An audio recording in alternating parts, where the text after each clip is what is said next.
প্রতি সপ্তাহে দেয় আমাদেরকে এশার নামাজে সপ্তাহে কোরআনের তাফসীরের মজলিসে বসার তৌফিক দান করেছেন। আলহামদুলিল্লাহ। আমি আপনাদের সামনে সূরাতুল বাকারা 116 এবং 117তম আয়াত পাঠ করেছি। সময় থাকলে আরো 2-3 আয়াত সেগুলো তাফসীর করবো ইনশাআল্লাহ। প্রথমে আমরা এই 2 আয়াতের অর্থ এবং তার তাফসীর করার চেষ্টা করি। আল্লাহ বলেন, ওয়াকালু তাআলাল্লাহু ওয়ালাদান সুবহান। আর তারা বলে আল্লাহ সন্তান গ্রহণ করেছেন, সুবহানাহু, তিনি তা থেকে পবিত্র। লাহু মা ফিস সামাওয়াতি ওয়াল আরদ, তার রয়েছে ভূমণ্ডল এবং ভূমণ্ডলে যা কিছু আছে সব। কুল্লুন লাহু খালিকুন, সবকিছুই তার আকাও। বাদিউস সামাওয়াতি ওয়াল আরদ, তিনি আসমান এবং জমিনকে মিসাল ছাড়া উপমাহীনভাবে সৃষ্টি করেছেন।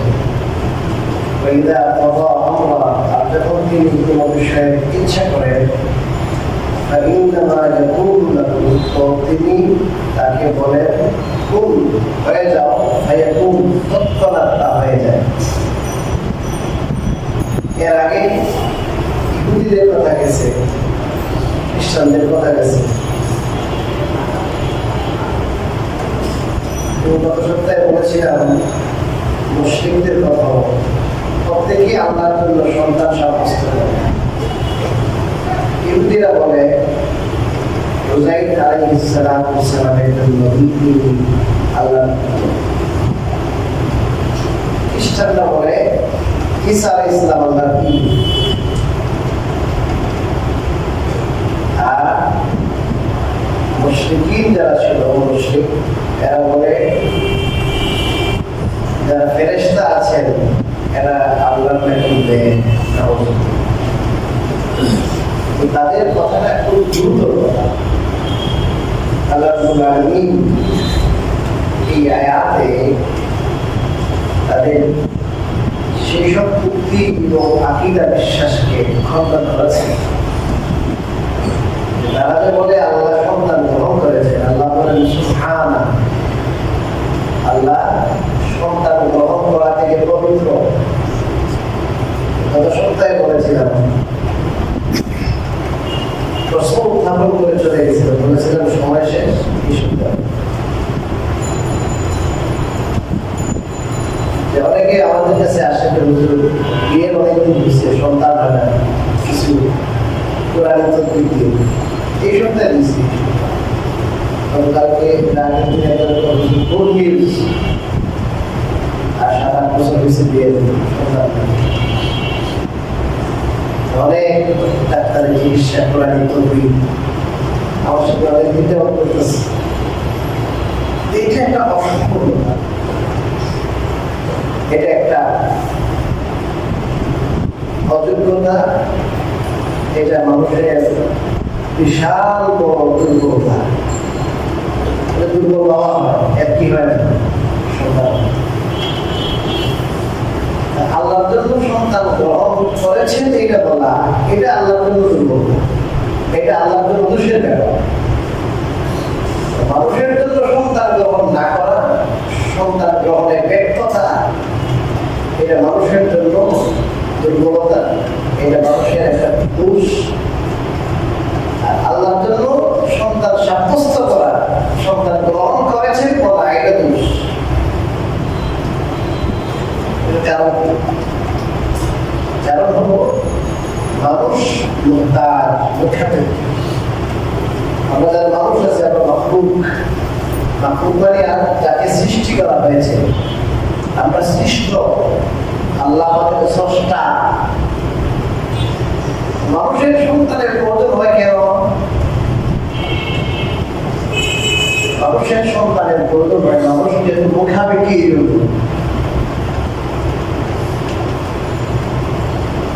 প্রথমত হলো মানুষ নিঃসঙ্গ থাকতে পারে, মানুষের সঙ্গের দরকার, সঙ্গীত দরকার। একা একা তাকে কি লাগে না, ভালো লাগে না। মানুষের ভিতরে আল্লাহ প্রেম ভালোবাসা দিয়েছেন, এটা নিবেদন করার লোক লাগে। একাকিত্বকে মানুষ কি অপছন্দ করে, ভালো লাগে না। বাসায় কেউ নেই, হচ্ছে কেউ নেই, কি লাগে না, ভালো লাগে না। যদি গাছে বিরিয়ানি দেন আর ভালো ভালো কি দেন, এগুলা দেন, ভালো লাগে না। সেই একাকিত্ব কি বোঝানোর জন্য কি দরকার, সন্তানের দরকার। আর একটা টাইম আসে মানুষ যখন দুর্বল হয়ে যায়, তখন তার সাপোর্ট দরকার, খেদমতের দরকার, আছে না?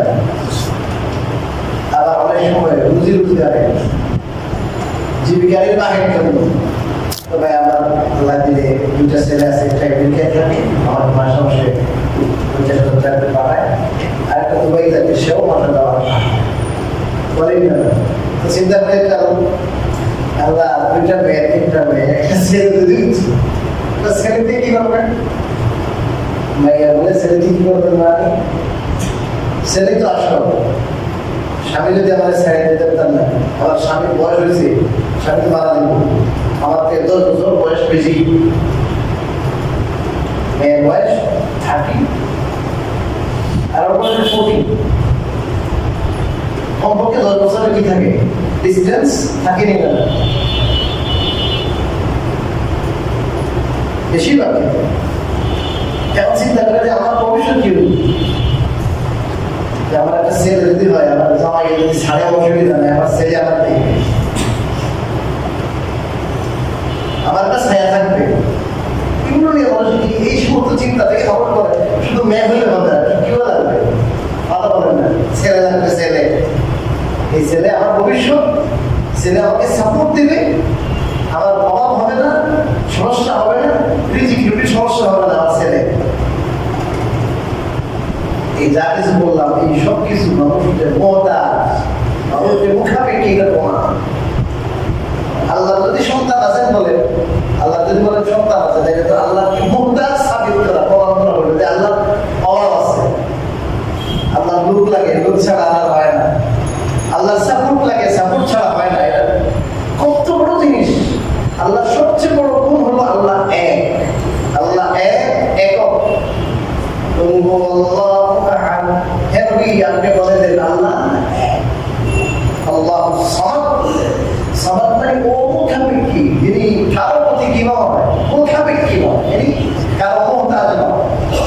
এবং আল্লাহর সন্তান আছে বলা, আল্লাহর সমদিয়ত, সমদিয়ত নাই, আল্লাহর অমুখাপেক্ষিতার যেটা গুণ আছে, সেই গুণকে অস্বীকার করে।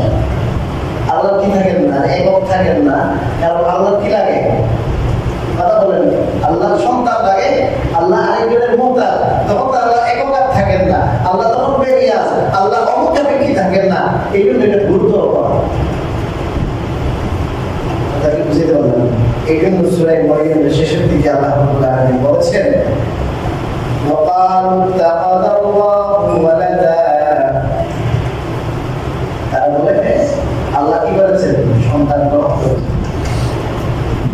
আল্লাহ কি সন্তান গ্রহণ করেছেন, তারা বলে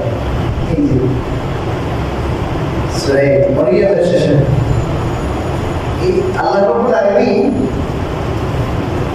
وقالوا اتخذ الرحمن ولدا لقد جئتم شيئا إدا, তারা বলে রহমান দয়াময়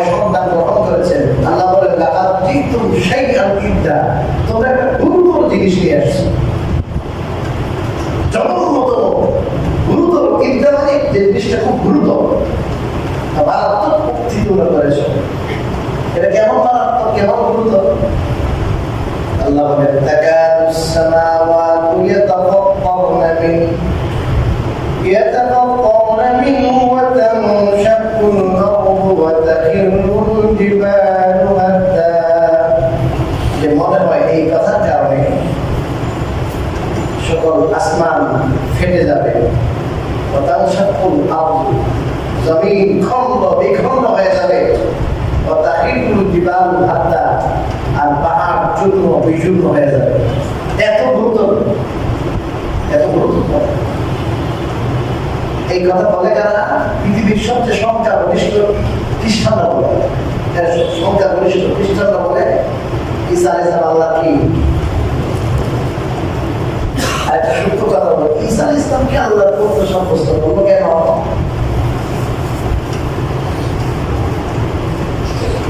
পাপ মোচনের প্রায়শ্চিত্তের একটা বিশ্বাস আছে, বিশ্বাস প্রায়শ্চিত্তের বিশ্বাস। বিশ্বাসটা একটু বলতে আমি আয়াত দুটো পড়েছি, এই জন্য হয়তো আলোচনা বলা হয়। এরা বলে ঈসা আলাইহিস সালাম আল্লাহর পুত্র। যারা ঈসাকে মানবে, ঈসাকে যারা মানবে, অনুসরণ করবে, সমস্ত মানুষ দুনিয়াতে এসে পাপ করবে। কি করবে বলে? পাপ করবে। এই সমস্ত পাপের কারণে এরা জাহান্নামে যেতে হবে না। এটা প্রায়শ্চিত্ত হিসাবে আল্লাহ নিজের পুত্র ঈসাকে শুলিতে চড়াইছে। সমস্ত গুনার কাফার হয়ে গেছে। এখন যত মানুষ খ্রিস্টান এদের গুনাহ করলে আর কি নাই, সমস্যা নাই, সমস্যা নাই। কেন? যত গুনাহ অগ্রিম এই গুনার কাফার হয়ে গেছে, এটা শাস্তি হয়ে গেছে। আল্লাহ নিজে তার পুত্রকে কি করেছেন? শুলিতে চড়াইছে। এটা একটা কাজাগুলি কথা ছাড়া কিছু নয়। প্রথম কথা হলো আল্লাহ তো আর রহমান, পরম করুণাময়। অতএব তার কাছে ক্ষমা প্রার্থনা করলেই তিনি কি করে দেবেন? তাহলে আল্লাহ বা এটার জন্য শাস্তি দিতেই হবে, এটা সুন্দর কথা। দ্বিতীয় কথা হলো পাপ করে একজনে আর শাস্তি বুঝে আরেকজনে। চুরি করছে একজনে আর পিঠা কি কথা বলেন না আরেকজনের হবে। ওয়ালা তাজিরু ওয়াজিরাতুন উযরা উখরা। আল্লাহ বলেন একজনের বোঝা আরেকজন বহন করবে না। যে পাপ করেছে সেই বহন করবে না। আরেকটি আয়াত আছে, ওয়ালা ইয়াহমিলুন্না আসকালাহুম ওয়া আসকালাম মা'a আসকালিহিম। আল্লাহ বলেন তারা নিজেদের গুনাহ বোঝা বহন করবে, সেই নিজেদের গুনার বোঝার সাথে অন্যান্য গুনাহগারদের গুনার বোঝা বহন করবে। এই দুই আয়াতে কোনো বৈপরীত্য নাই। যে আয়াতে বলা হয়েছে কেউ অন্যের পাপের বোঝা বহন করবে না, এটা একটা মৌলিক কথা। প্রত্যেকে নিজের পাপের বোঝা গ্রহণ করবে, এটাই ঠিক। আর অপর আয়াতে যেমন বলা হইল নিজের পাপের বোঝার সাথে অন্যের পাপের বোঝা বহন করবে, এর অর্থ হইল অন্যের পাপের কারণ হয়েছে। সিনেমা হল করেছে, একদিনও সিনেমা দেখে নাই, সিনেমা হল করেছে। সিনেমা হল করেছে, সিনেমা দেখার গুনাহ হয় নাই, কিন্তু সে সিনেমা হল কইরা সেই হাজার হাজার মানুষকে সিনেমা দেখার ব্যবস্থা করে দিয়েছে। উসিলা হয়েছে, কি হয়েছে? উসিলা হয়েছে। তো কিয়ামত পর্যন্ত যত মানুষ সিনেমা দেখবে, যারা দেখবে এদের গুনাহ যেমন হবে ঠিক ততভাবে এদের গুনার একটা ভাগ, একটা অংশ এরও হবে যে সিনেমা হল কি করছে, তৈরি করেছে। বাকি মিন গায়রা আইয়ুন তাসামিন বিজরিহিম শাইআ, যাদের যে কি করেছে, যারা সিনেমা দেখেছে এদের গুনার বোঝা এদেরকে দেওয়া হবে না, ওদের গুনাহ আলাদা। যারা সিনেমা দেখেছে এদের গুনাহ পুরো, এদের একটু হালকা করা হবে এমন নয়, এদের পুরো করা হবে। আর সে যেহেতু কারণ ছিল এই জন্য তার আলাদা গুনাহ হবে। তাহলে গুনাহের উপকরণ সৃষ্টি করা, গুনাহের রাস্তা দেখানো, এটা একটা গুনাহ।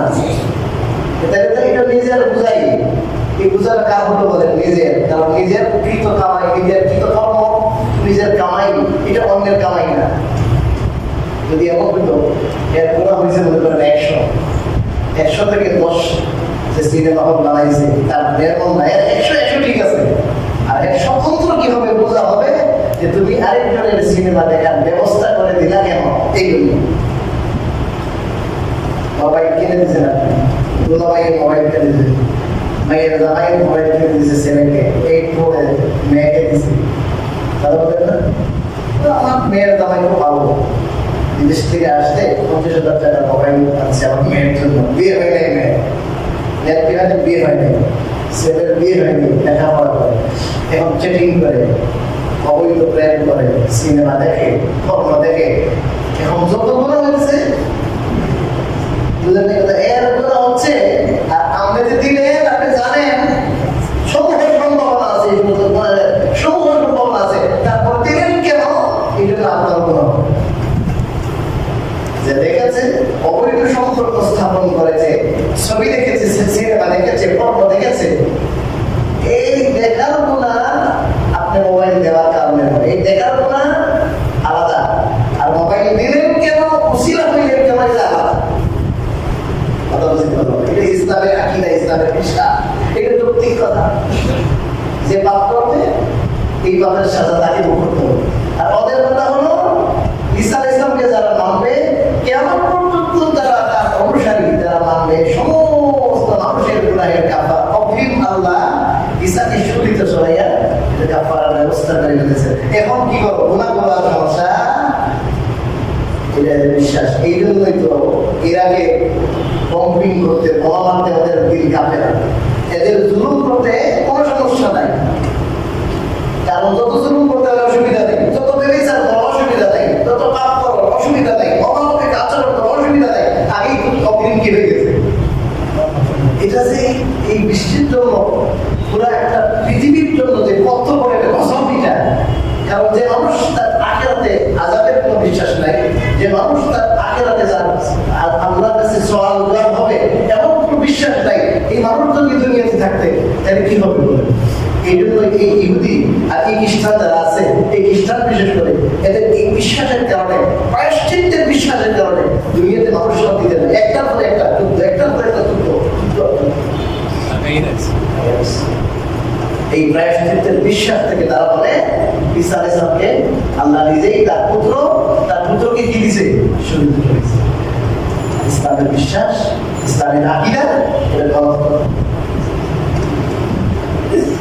আর অনেক কথা আছে, উজাইর আলাইহিস সালামকে কেন সন্তান বলে, ফেরেশতাকে কেন মেয়ে বলে, কেন কি, এগুলোর দিকে গেলে অনেক সময় লাগে। একটা বলবো আল্লাহু মা ফিস সামাওয়াতি ওয়াল আরদি কুল্লুন লাহু কানিতুন। এই যে সুবহানাল্লাহ বললেন, আল্লাহ এটা থেকে পবিত্র, আর এই দোষ থেকে আল্লাহ কি পবিত্র? এটা দোষ সন্তান গ্রহণ করে, এটা কি দোষ? এটা থেকে পবিত্র। পবিত্র কেন? এটা দলিল দিচ্ছেন আল্লাহ। লাহু মা ফিস সামাওয়াতি ওয়াল আরদি, তার জন্য রয়েছে আসমানে যা কিছু আছে, জমিনে যা কিছু আছে, আসমানে জমিনে যা কিছু আছে সব তার মালিকানা দিয়ে। যেহেতু আসমানে জমিনে যা কিছু আছে সব তার মালিকানা দিয়ে, তিনি সন্তানের মোকামে কি হবে? এটা যে একটা হাস্যকর। আসমান জমিনে যা কিছু আছে তার মালিকানা দিয়ে ভুলে, উনি তো সব কিছুর মালিক, উনি সব তার বান্দা, সব তার গোলাম। এখানে তার কোনো জিনিসের কি নাই দরকার।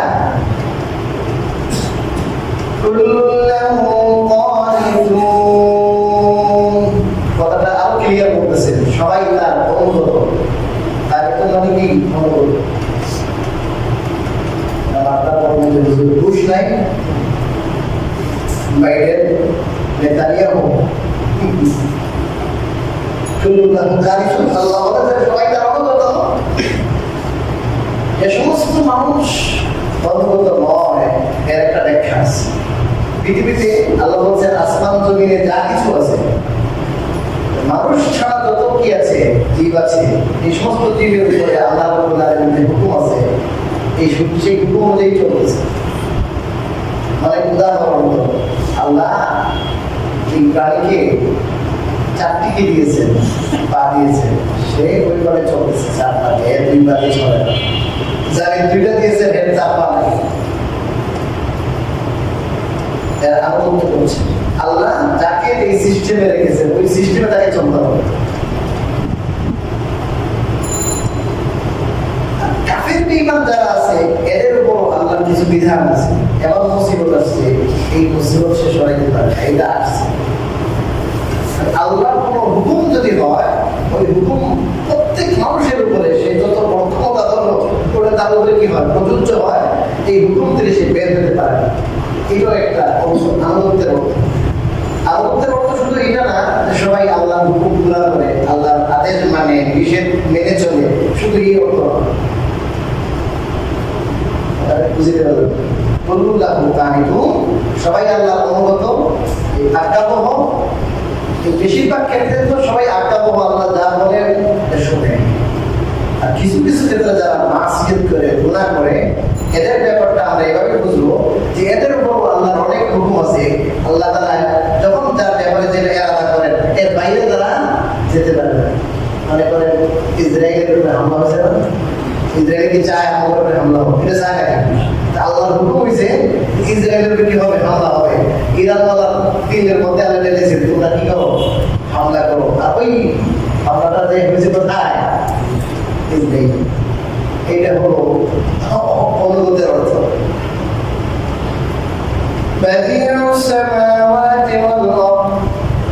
আসমান জমিনকে আল্লাহ রাব্বুল আলামিন উপমাহীনভাবে সৃষ্টি করেছেন। বাদিউল মানে তিনি সৃষ্টি করেন, তবে শুধু সৃষ্টি করা নয়, এমন সৃষ্টি যে সৃষ্টির আগের সৃষ্টি নাই, নতুন করে উপমাহীনভাবে সৃষ্টি করা। এর অর্থ হলো অস্তিত্ব দেওয়া। কি দেওয়া? অস্তিত্ব দেওয়া। একজন একটা জিনিস সৃষ্টি করেছে, বানাইছে, এরপরে এটা দেখে দেখি বানানো সহজ। আর প্রথম যে আবিষ্কার করে এটা কঠিন জিনিস। আল্লাহ বলেন বাদিউস সামাওয়াত ওয়াল আরদ, জমিন ছিল না, আসমান ছিল না, জমিন ছাড়া আমি জমিন বানাইছি, আসমান ছাড়া আমি কি বানাইছি? জমিন বানাইছি। যে জমিন বানাইতে পারে, এত বড় জমিন বানাইতে পারে, জমিন বিছাইতে পারে, আসমানে এত বড় যেটা তোমরা কোনোদিন হিসাব করে শেষ করতে পারবে না, কত বড় এটার প্রস্থ, এটার দৈর্ঘ্য তোমরা জানো না। এত বড় আসমান আমি সৃষ্টি করতে পারলাম, ত্রুটিহীন ভাবে এটাকে ঝোলাই রাখতে পারলাম। আমার আবার কি দরকার? সম্মান দরকার। এরপরে আরো বলেন إذا قضى أمرا فإنما يقول له كن فيكون। আর যখন তিনি কোনো বিষয়ে ইচ্ছা করেন, মনস্থ করেন এই কাজটা আমি করব। আমরা যখন কোনো বিষয়ের ইচ্ছা করি, প্ল্যান করার পর প্ল্যানিংয়ে সময় লাগে,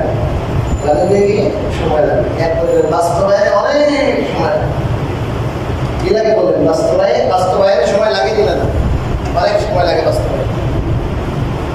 إذا قضى أمرا فإنما يقول له كن فيكون। আল্লাহ রাব্বুল আলামিন এখানে বলতে চাচ্ছেন যে আল্লাহর যে কুদরত, আল্লাহর যে ক্ষমতা কত বেশি। যখন কোনো জিনিসের ইচ্ছা করেন আল্লাহ বলেন হ, এটা বলা মাত্র হয়ে যায়। বলা মাত্র এটার জন্য আল্লাহর কাজ করার কি নেই। এটা বুঝবো কেমন? আল্লাহ ইচ্ছা হওয়া মাত্র এই জিনিসটা কি হয়ে যায়। এটার জন্য কি লাগে না? সময়ের দরকার। এটার জন্য সময়ের কি হয় না? দরকার। ফেরেশতাদেরকে নিয়োজিত করেছেন, যেমন মিকাঈল আলাইহিস সালাম। এই যে বৃষ্টি দেয়, এগুলোর দায়িত্ব দিয়েছেন কারে? মিকাঈল। এটার অর্থ এই নয় যে আল্লাহ রাব্বুল আলামিন কোনো কাজ করার জন্য কোনো ব্যক্তি দিকে মুখাপেক্ষি ওনাকে বললে উনি করলে পরে হবে। যেমন দুনিয়াতে যেমন বস মালিক এরা থাকে, এরা অর্ডার করে তুমি এটা করো, এরা যদি কাজ না করে তাহলে হবে না। হোটেলের মালিক বসে আছে, অর্ডার এসেছে, অর্ডার আসে করবে কি? বলবে যে ভাই এই কাজটা করবো। ওরা যদি করে দিলে হয়, না করলে হয় না। আল্লাহর সম্পর্ক মিকাঈলের সম্পর্ক এরকম নয়। আল্লাহ বিশেষ হিকমতে আল্লাহ দায়িত্ব দিয়েছেন কিন্তু তুমি যদি দায়িত্ব পালন নাই করেন, কথার কথা যদি নাও করেন, তবু কি তারা বলেন তবু এই কাজ হয়ে যাবে, মুহূর্তের ভিতরে হয়ে যাবে। কেন? এই মিকাইলকে যে কথা আল্লাহ দিয়েছেন, এটা বৃষ্টিটা মেঘটা হাঁকাই নিয়ে যেতেছে, এত বড় চাকা। আপনারা দেখবেন, কিছুদিন আগে আমি দেখেছিলাম, কয়েক মাস আগে এই ঢাকাতে আসার আগেই ব্রাহ্মণবাড়িয়ার উপর দিয়ে চাকা, মেঘ আর মেঘ, রূপ দেখা যায়, আর নিচে শুধু মেঘ আর মেঘ, মাইলকে মাইল যত রূপ দেখা যায় চতুর্থ থেকে মেঘ আর মেঘ, মেঘের পাহাড়। এগুলো কি করতেছে? দৌড়াইতেছে, দৌড়াইতেছে। এগুলো মিকাইল আলাইহিস সালামের কাজ। মিকাইল আলাইহিস সালাম এত শক্তি পাইলেন কোথা থেকে? এই মিকাইলকে যে আল্লাহ বানাইছে, এই আল্লাহ শক্তি মিকাইল থেকে বেশি না? ইসরাফিল আলাইহিস সালামের কাজ হলো উনি সিংহে ফু দিবেন। সিংহে ফু দেওয়ার সাথে সাথে ফুল বিশ্ব সাথে সাথে সমস্ত পাহাড় পর্বত সব কি হয়ে যাবে? চূর্ণ বিচূর্ণ হয়ে যাবে না? যেই আল্লাহ ইসরাফিলকে সৃষ্টি করেছেন, এই আল্লাহর শক্তি এর চেয়ে অনেক বেশি না? তো দুনিয়াতে মানুষ মমতাজ, একা কোম্পানি চালাইতে পারে না, একা হোটেল চালাইতে পারে না, একা আপনার একটা কনস্ট্রাকশনের কাজ করতে পারে না, অনেক মানুষ লাগে। এরা করলে পরে হয় তবে আমার দোকানে কর্মচারী কম, মানুষ কম, মিস্ত্রি আসতেছে না, কাজে একটু কিনতেছে, আল্লাহ এমন না। আল্লাহ রাব্বুল আলামিন বিশেষ হিকমতে ফেরেশতাদের সৃষ্টি করেছেন, আর ফেরেশতাদেরকে এমন ভাবে সৃষ্টি করেছেন এরা 24 ঘন্টা কাজ করে, এক সেকেন্ড এদের অবহেলা নাই, এক সেকেন্ড এদের রেস্ট নাই, অবিরাম কাজ করে। কি কাজ করে? অবিরাম, অবিরত কাজ। এটা বিশেষ হিকমত আছে, বিশেষ কৌশল আছে। এই জন্য যে আল্লাহ কি মুহতাজ, এই জন্য নয় যে আল্লাহ এত বড় কাজ কি দিতে পারবেন না, আঞ্জাম দিতে। এই কথাগুলো আমরা আখিরাতে যখন যাবো, আল্লাহর কোরআনকে দেখবো, আখিরাতে অনেক ক্ষুদ্র, দুনিয়াতে তো অনেক কিছু আছে, আর আখিরাতে যখন যাবো, আল্লাহ যদি আমাদেরকে জান্নাতে দেন, আল্লাহ সবাইকে জান্নাতি বানাবো, তখন আল্লাহকে সরাসরি আমরা দেখতে পাবো, তখন আল্লাহর কুদরতটাকে আমরা আরো বেশি করতে পারবো, উপলব্ধি করতে পারবো। এখান থেকে আমাদের শিক্ষা হবো, যেহেতু আল্লাহ তাআলা যেটা ইচ্ছা করেন এটা বলার সাথে সাথে হয়ে যায়। অতএব আমরা যে কোনো হাত প্রয়োজনে নারাস্ত হবো, যদি হয় উপায় উপকরণে কাজ করে, আল্লাহর ইচ্ছা না হলে কাজ করে। একটা কথা বলে শেষ করতেছি। একটা ডাক্তার ছিলেন বাংলাদেশের, ডাক্তার আব্দুল খালেক, উপমহাদেশের শ্রেষ্ঠ ডাক্তার। এই ডাক্তার আব্দুল খালেকের চেম্বারে অনেক রোগী থাকতেন, তারপর একটা বন্ধু রোগী দিতেন, হাত ধরেই পাঁচ বুঝি সব বেশি কথা, দুই চারটে কথা জিজ্ঞাসা করবে, যেটা বলবে ওটাই বুঝতে হবে, এছাড়া কোনো কথা বলে রাগ করে। তুমি যদি এত কথা বলো আমার কাছে আসতে পারবে, আমি যেটা বলবো সেটা বলবো। এই ডাক্তার আব্দুল খালেকের কাছে লাখো মানুষ চিকিৎসা নিয়েছে এবং ম্যাক্সিমাম মানুষ আল্লাহ তাফসীরে ভালো করেছে। উনি ওনার জীবনের শেষের দিকে একটি কথা বলেছেন, খুব গুরুত্বপূর্ণ, ভেরি ইম্পর্টেন্ট। উনি বলেছেন, আমার সারা জীবন এই চিকিৎসা সেবা দেওয়ার পরে আমার একটা অনুভূতি আসছে। ওষুধ যখন আমরা দেখি তখন তার অনেক গভীর গবেষণা চিন্তা করে দেখি যে তাকে কোনটা দেওয়া দরকার। আমাদের নির্বাচনটা ঠিক থাকে, অনেক সময় ঠিক থাকে, কিন্তু এরপরও দেখা যায় একই রোগ একজনের দিলাম ভালো হয়েছে, আরেকজনের কি হয় না, ভালো হয় না। উনি বলেন কেমন যেন আমার মনে হয় ওষুধ যখন মানুষের গলদ করানো হয়, গলা দিয়ে ওষুধ চায়, তখন ওষুধের জন্য আল্লাহকে বলে যে আল্লাহ কাজ করবো না করবো না। যদি আল্লাহর অর্ডার হয়, গ্রিন সিগন্যাল, তখন ওষুধে কি করে বলেন কাজ করে, আল্লাহ হয় ওষুধে কি করে। উনি বলেছেন আমার সারা জীবনের অভিজ্ঞতা তারপরে বলে দেখবেন, দেখবেন এই অ্যান্টিবায়োটিক খেলাম আগের বেলায় কাজ করছে, এখন দেখা যায় কি করে না কাজ করে না, এখন শুধু লাপাই কাজ করেছে। আগে সিপ্রোফ্লক্সাসিন খেলাম, ভালো কাজ করছে, এখন সিপ্রোফ্লক্সাসিন খেলাম, কাজ করে না, এরিথ্রোমাইসিন কাজ করে না। এখন ডাক্তারের ক্লাবলিক অ্যাসিড যোগ করে নেও কাজ হয় না, ফলে দেখা যায় নর্মাল অ্যান্টিবায়োটিক এটা নিজে কাজ হয়ে গেছে। এই ডাক্তার ভালো না, এই ডাক্তার ভালো না, আসলে ডাক্তারের বিষয় না। কিছু কিছু বিষয় আছে তো ডাক্তারের সাজেস্টের ব্যাপার থাকে, যেটা রোগটা নির্ণয় করা, সঠিক ওষুধ নির্বাচন করা, এটা অনেক ডিফেন্স করে। কিন্তু কিছু কিছু ক্ষেত্রে এমনও আছে যে ওষুধ ঠিকই নির্বাচন করেছেন, কিন্তু আল্লাহ কি ছিল না, হুকুম ছিল। এই অ্যাপ থেকে শিক্ষা হলো শুধু আমরা উপায় উপকরণের পিছনে দৌড়ে যাওয়া হবে না, মুসাব্বিবুল আসবাব, উপায় উপকরণের সৃষ্টিকর্তা যিনি, তার কাছে আমাদের যেতে হবে, আগেও যেতে হবে, পরেও যেতে হবে। এটা বলবো না যে আল্লাহ সব কাজ শেষ, এখন তোমার কাছে, প্রথমে আল্লাহর কাছে। এই জন্য হাদিস শরীফে আছে রাসূল কারীম সাল্লাল্লাহু আলাইহি ওয়াসাল্লাম দোয়া শিখিয়েছেন, আপনার কোনো বান্দার কাছে কোনো প্রয়োজন, প্রয়োজন কার কাছে? বান্দার কাছে, বান্দার কাছে। সরাসরি আল্লাহর কাছে প্রয়োজন বা বান্দার কাছে প্রয়োজন। আল্লাহর কাছে বলে তো আল্লাহকে বলবেন, আপনি কোনো মানুষের কাছে ঋণ ধার করতে যাবেন, তখন আপনার সুন্নত হলো 2 রাকাত নামাজ পড়ে আল্লাহর কাছে যাওয়া। বুঝার বিষয় হলো আপনি যাইবেন কার কাছে? বান্দার কাছে। আপনি যাইবেন না কার কাছে? আপনি যাইবেন সফরে, প্লেনে যাবেন, এই সম্পর্ক প্লেনের সাথে, এটার সম্পর্ক আপনার এমিগ্রেশনের সাথে। কিন্তু আপনার 2 রাকাত নামাজ পড়া সুন্নাত, সফরে যাওয়ার আগে 2 রাকাত নামাজ পড়া সুন্নাত। কারোর কাছে আপনার কোনো প্রয়োজন, হাজত, ঋণ ইত্যাদি একটা কথা সুপারিশ করে কিনা একটু যাই, 2 রাকাত নামাজ পড়া সুন্নাত। কেন? রাসূলুল্লাহ সাল্লাল্লাহু আলাইহি ওয়াসাল্লাম আমাদের আকীদা তাওহীদ, যে সবকিছু করেন কে? আল্লাহ, এই আকীদাকে বদ্ধমূল করার জন্য এটা শিখিয়েছেন যে দেখো, তুমি আরেক ভাইয়ের কাছে যাচ্ছ, আরেক মুসলমানের কাছে যাচ্ছ, আরেকজনের কাছে সুপারিশের জন্য যাচ্ছ, চিকিৎসার জন্য যাচ্ছ, তার কাছে তো কিছু নাই, আছে কার কাছে? আল্লাহর কাছে। অতএব আল্লাহর কাছে দোয়া করে যাও, আল্লাহ যদি হুকুম করেন তাহলে হবে, তাহলে হবে না। আল্লাহ রাব্বুল আলামিন আমাদের বোঝার গ্রহণ করতে পারেন।